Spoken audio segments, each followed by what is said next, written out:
I'm going to tell you something that not a lot of teachers are going to tell you. In Spanish, size matters. Take accents as an example. They are so small, but they make such a huge difference. It's not the same saying él than saying él. In this video, I'm going to teach you what's the difference between él and él. I'm going to give you some cool tips so you can remember how to use these words.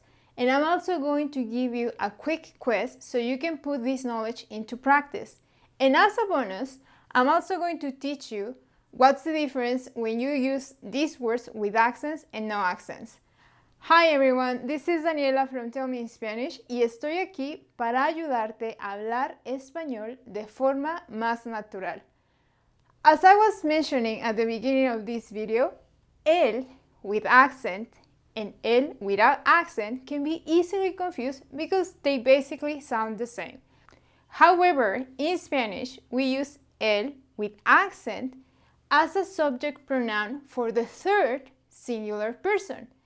This means that you're going to use él to replace a male, meaning a boy or a dog, any living thing that is singular. It means he in Spanish.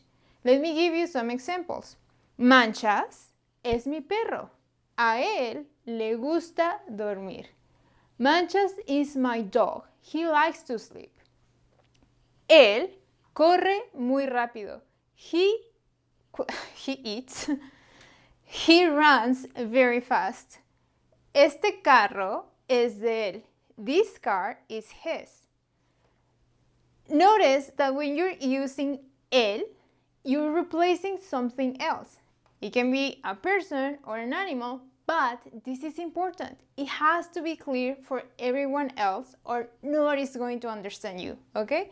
So let me give you some cool tips so you can remember when to use él with accent. Él with accent has a more stressed pronunciation. And no, I don't mean stress because of life. I mean that in this case, this word sounds stronger. Él. Él corre muy rápido. A él le gusta dormir. Okay? It sounds stronger. Él with accent doesn't have contractions. Notice that when I'm using the preposition a, I'm still using it separately from the pronoun. A él le gusta dormir. Este carro es de él. And finally, él with accent replaces. It replaces living things, and you can remember that it's a special word because we living things are special. On the other hand, él without an accent is a definite article, which means that it works with singular masculine nouns. For example, el coche rojo es muy bonito. The red car is very pretty. Los dulces son del niño. The candies are from the boy. El lunes voy a ir al doctor. On Monday, I'm going to go to the doctor. Be careful because in Spanish, days of the weeks work with definite articles. However, you don't do that in English, okay? So as you can see, all of these sentences use a noun, a singular masculine noun. So now let me give you some cool tips so you can remember how and when to use él without an accent.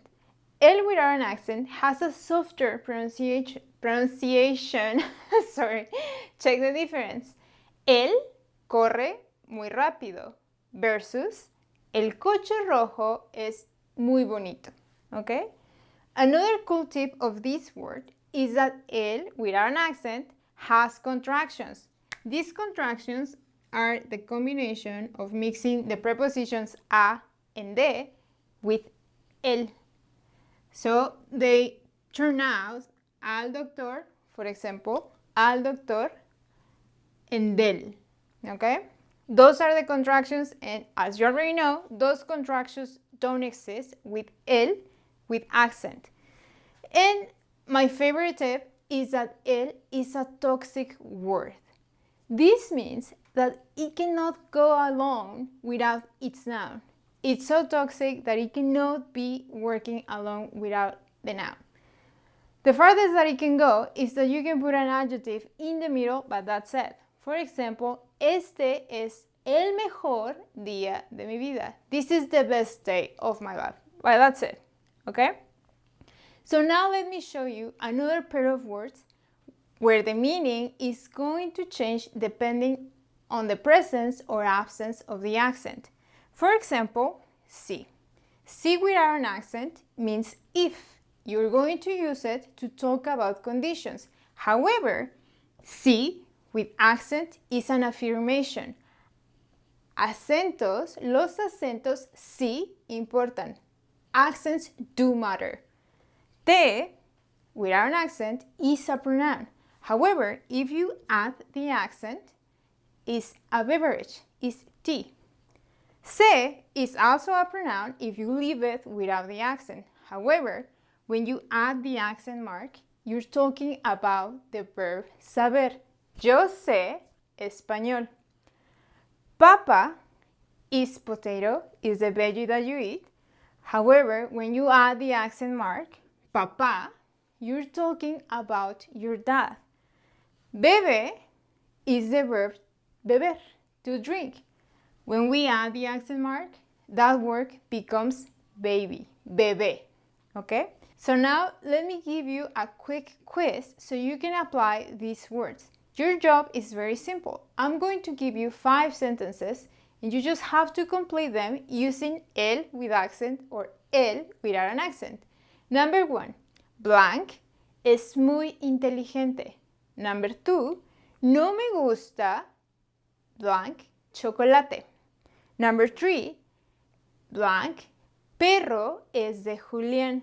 Number 4, this one has 2 blank spaces. A blank le gusta blank fútbol. Number 5 also has 2 blank spaces. Y blank niño, esta mochila es de blank. Give me your answers in the comments, and if you need it, I'm going to give you feedback. Before I finish this video, I want to leave you some extra resources in case you want to go deeper into this topic. The first one is a video on this same lesson, just in Spanish. That way you get to practice a little bit more. The second one is a guide with the difference between el versus el. In this guide, you're going to find more examples so you can reinforce these concepts. And finally, I'm going to give you a video to the contractions el and del. That way you understand how and when to use these contractions in Spanish. Well, that's it for today, guys. If you like the video, please hit the like button and I hope to see you soon. Bye!